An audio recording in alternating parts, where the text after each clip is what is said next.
पर ये वोट चोरी क्यों हो रहा है, जैसा राहुल गांधी जी, तेजस्वी जी कह रहे हैं, ये असल में हक चोरी का एक माध्यम है। और वो वोट चोरी से हक चोरी तक का सफर कैसे है, उसके 3 उदाहरण देकर मैं मेरी बात समाप्त करूंगा।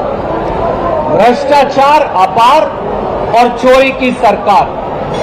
मैं नहीं कह रहा, सीएजी ने ये कहा है कि उन्हें आशंका है कि बिहार में 70,000 करोड़ चोरी हो गए। अब भैया, अब तो वो सीएजी जिसकी कस्में आप उठाते थे, अब वो सीएजी कह रहा है कि पैसा चोरी हो गया लोगों का। तो ये वोट चोरी से हक चोरी तक का सफर है। दूसरा तरीका, गरीबी भरपूर, पलायन को मजबूत। बिहार में caste wise socio economic survey हमने किया, उसने ये बताया कि बिहार आकंठ गरीबी में डूबा हुआ है। एक अमीर प्रतिभाओं का प्रांत अब सबसे गरीब प्रांत है। लोग प्रतिभा में अमीर हैं, भूमि जो है उपजाऊ है, परंतु लोग सबसे गरीब हैं। बिहार में 95 लाख लोग पर परिवार, यानी 5 करोड़ लोग 40 रुपया से कम कमाते हैं। 4 करोड़ लोग 67 रुपया से कम कमाते हैं। तो लगभग 14 करोड़ में से 9 करोड़ लोग 67 रुपया से कम कमा रहे हैं। प्रांत के लोगों की जिंदगी कैसे चलेगी? इसीलिए वोट चोरी से लेकर अधिकार या हक चोरी। और तीसरा है प्रांत बेरोजगार, क्योंकि चोरी की सरकार।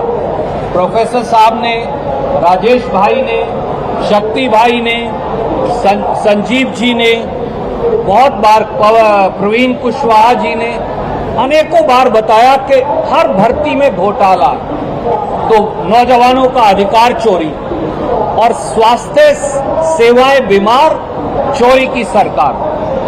ना अस्पताल है, ना डॉक्टर है।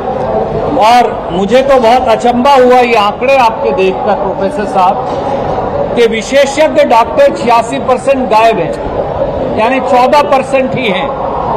बच्चों के डॉक्टरों की 72% पोस्ट खाली है। महिलाओं की 59% पोस्ट खाली है। जनरल सर्जरी की 66% पोस्ट खाली है और ईएनटी के 53% खाली है।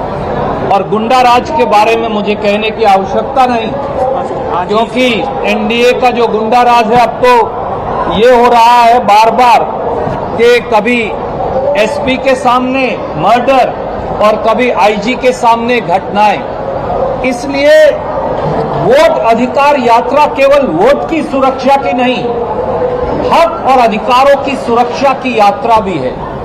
और इसीलिए ये संकल्प है, जो ये भीड़ उमड़ रही है, जिसकी चर्चा झा साहब कर रहे थे, ये भीड़ इस बात का सबूत है कि कांग्रेस, आरजेडी और हमारे बाकी के सारे अलाइज जो पार्टी है महागठबंधन की, उनसे ऊपर उठकर